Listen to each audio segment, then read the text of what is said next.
culpable violation of the Constitution.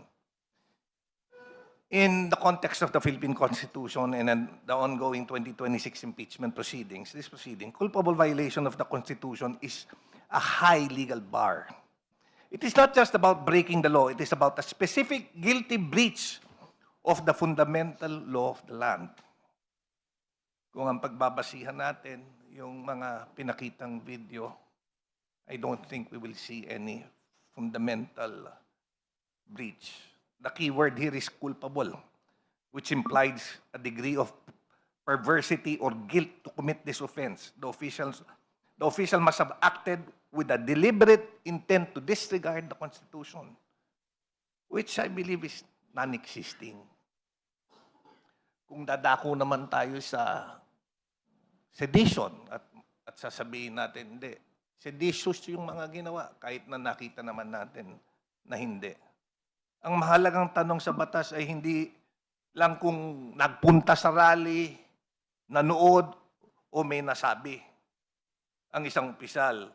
Ang importante ay kung may aktual na ginawa o inutusan na illegal na gawain. Kung ang allegation ay nakabase lamang sa mga speech, sa rally at mga statements, political rhetoric, I don't think that it is seditious.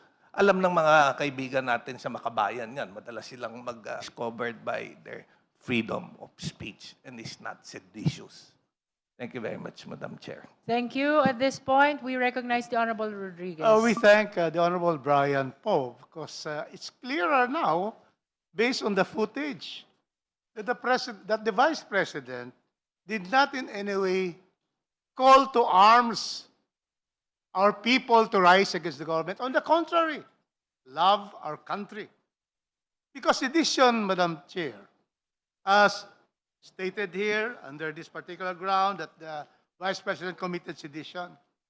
Sedition is committed, Madam Chair, by inciting through speech. No, we never heard any speech there. Writing or action, revolt or insurrection against established government authority, nothing. So therefore, the first allegation that the President, that the Vice President destabilized the government, has incited sedition is not, or insurrection, because in that rally, even the President, former President Duterte, was just saying, do not do all these things. Do not spend this or that, don't do these things. And very clearly, VP Sara did not speak there. So that's the first one. So therefore, how can there be an action for sedition? Next, Sara took part in the prayer. Yes, she was seen there in the prayer with Kibuloy, but she did not. She did not issue malicious statements to malign the legitimacy of the President. Nothing in that particular Section 11, Section 111. Third, designated survivor. That is precisely in the American law and made into a movie. Ayun. So that is something that is not a basis for impeachment. And then, itong fourth, apologize to the members of the Kibuloy Church. Well, she can say that kasi may political riff na nga eh. That she therefore, for campaigning and running with the President. That is her opinion after the falling out. And lastly, yung sinabi doon niya sa interview, well, this is, coming out from political noise and political passion na gusto kong tanggalin, desire, and then I imagine myself imagining. So all of these are all on desire and imaginations. Nothing actual, nothing that is clearly impeachable. Thank you, Madam Chair. Thank you, Honorable Rodriguez. The Honorable Flores. Thank you, Madam Chair. Madam Chair, I just would like the endorser to clarify na based on the statements also made by Congressman Rufus na taken individually, totoo na parang wala ngang inciting to sedition or seditious statements that were made. Pero taken together as a whole, di ba? Parang meron din eh. May foul din, no? Why would you be present in all these actions calling for this and that? No, but that's if we take it all together or collectively or as a whole, no? I would like to hear the comment of the endorser. Thank you, Madam Honorable Chair. De Lima. yes, context is very important. So we cannot just deal with this based on the individual allegations, but the totality of it all. We cannot just downplay the presence of VP Sara dun sa mga rallies na yon na clearly ay naghihikayat tungkol sa yung continued existence of this government, of the president. Kasi nga, in those rallies, she never disowned, she never detached herself from those statements. Also, yung sa designated survivor, it's clearly galing po sa kanya yun. Hindi lang po ito interpretation ng media or interpretation of anyone else, but she herself says that she is a designated survivor. Anong ibig sabihin? Kapag dinedesignate mo ang sarili mo as a survivor, na parang ang wish niya ay may mangyayari, and ganun din sa decapitation. It's not a simple expression of a wish. It is also a threat. And it goes to the stability of government na meron siyang mga sinasabi, meron din siyang mga sinasaluhan na mga activities at mga rally na she was not detaching herself. Hindi niya dinidisown na yun ang mga sinasabi in those rallies. So you're correct, the Honorable Flores is correct, that this has to be taken in totality, the circumstances, those incidents. And the context is really very important in scrutinizing this particular ground. Thank you. Madam Chair. Madam Chair. The Honorable Nasal first, Short and then manifestation. Padiernos, and then Suntay. Madam Chair, allow me to put on record my observations on this sixth ground based on what we've seen, based on the videos. The cited allegations do not on their face constitute impeachable offenses under Article 11, Section 2 of the Constitution. First, the statements attributed to the Vice President. Wala naman ho siya halos sinabi except for the last video na pinakita na parang, yun na nga, parang she was speaking kung ano yung iniisip niya. No? Sinasabi lang po niya yung iniisip niya. Even if harsh or provocative, fall within the realm of political speech. To amount to rebellion or incitement, there must be a clear and direct call to imminent unlawful action. The complaint does not establish such imminent intent or overt acts. Second, mere participation in rallies or association with certain individuals is not unlawful. Guilt by association is not a constitutional ground for impeachment. The complainants must show personal commission of impeachable acts. For these reasons, the allegations rely on rhetoric and political characterization rather than specific willful acts that clearly constitute culpable violation of the Constitution, high crimes, or betrayal of public trust. Thank you, Madam Chair. Thank you. The Honorable Padiernos. Thank you, Madam Chair. Madam Chair, I just have a few questions for our endorser. Yes, because- the endorser is willing to respond. For our sixth ground, it is anchored on acts of political destabilization and high crimes of sedition and insurrection. So, sa batas po natin, these are, unang-una po, political destabilization. That's quite vague. Wala po yan sa batas natin. And it's not self-defining. As to sedition and insurrection, they fall under the revised penal code. And as mentioned a while ago, pag revised penal code crimes po, kailangan po may criminal intent. I would just like to get the position of our endorser about sa lahat po ng sinabi ng ating impeachable officer. Can she point out ano po yung that would show there is criminal intent? Because nakikita ko po yung kung saan po nagagaling si Kong Rufus Rodriguez, ay si Honorable Rodriguez. we have to know first. Yun muna po. Gusto ko muna po malaman from our endorser. Honorable De Lima.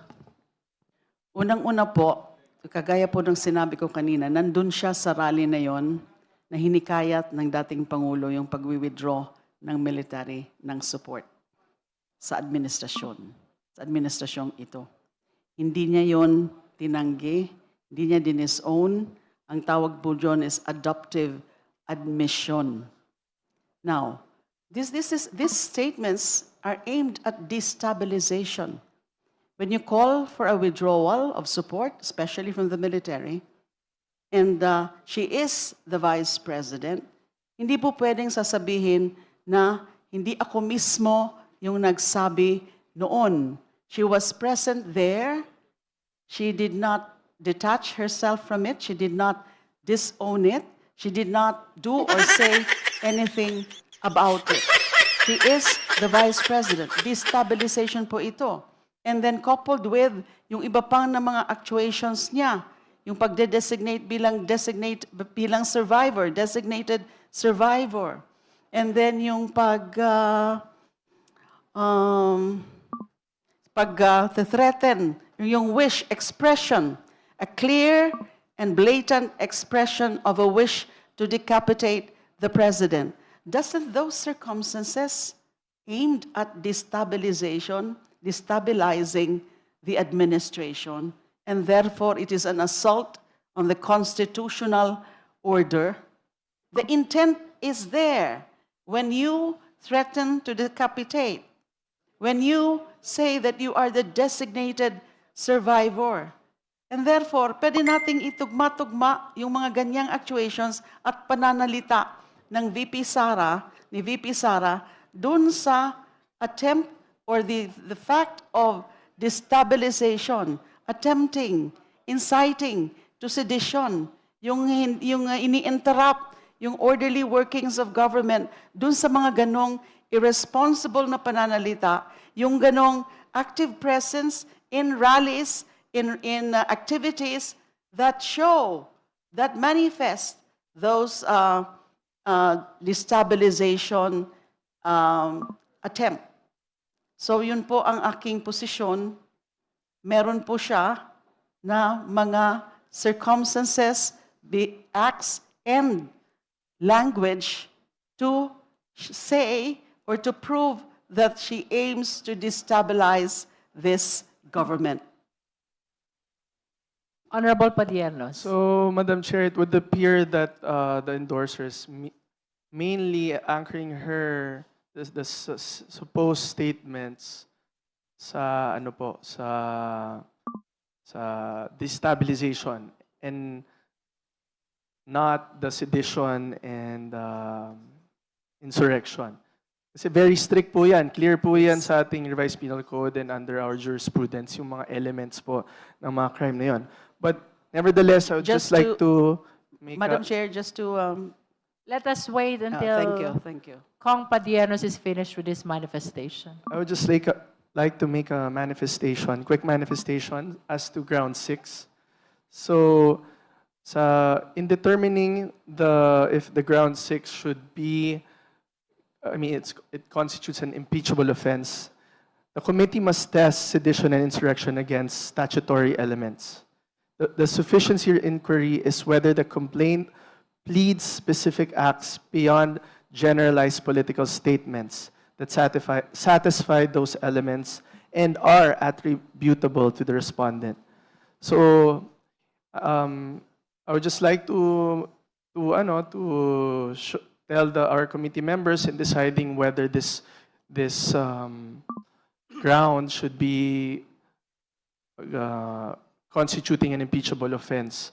Na tingnan po natin kung talagang may elements that constitute that crime. So yun lang po, Madam Chair, and maraming salamat po. The Honorable De Lima would like to respond to the manifestation of Madam Honorable Chair, Padiernos. yes, just to point out the fact that it's not only destabilization, it's inciting to sedition. And she was present there. She did not do anything. She did not disown it. That is the principle of adoptive admission. Thank you, Madam Chair. Thank you. The Honorable Suntay. Thank you very much, Madam Chair.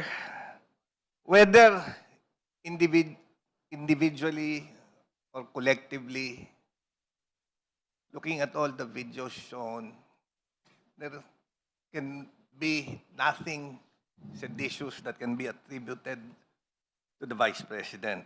In fact, there is nothing for her to denounce, no statements to denounce. Because we cannot attribute statements made by other people to the Vice President just because she was there. Then we have to do it with everyone who is there. Lahat na lang ng present. Sabihin natin, we should attribute that statement. So, mere presence in the rally does not make her actions seditious. That is very clear. Alam mo, yung tama naman yung sinabi ni Kong Rufus, yung statement as being the designated survivor, it's not illegal, it's not criminal. In fact, it's a process in the United States.